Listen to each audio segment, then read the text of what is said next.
Thanks for the kind introduction, and thank you all for joining today, and thanks to those who may be watching the recording afterwards. Let me start with taking you back almost 6 years. This is when Joy Bolamwini, I'll play a short video clip. A confession. Sometimes, with no one in sight, I code in a white mask.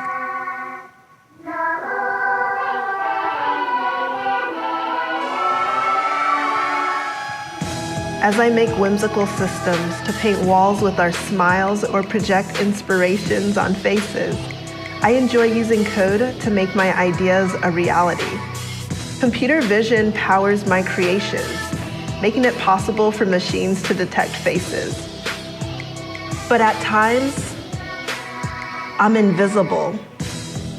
You see, machines view the world. That's the observation that Joy faced. The off-the-shelf computer vision and facial recognition softwares were not recognizing her own face. That inspired Joy and Timnit Gebru to do a systematic study of various commercially available facial analysis softwares.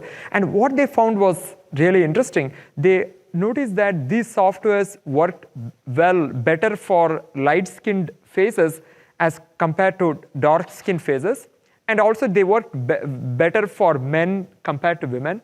And when you take the intersection, that's where the things get really interesting.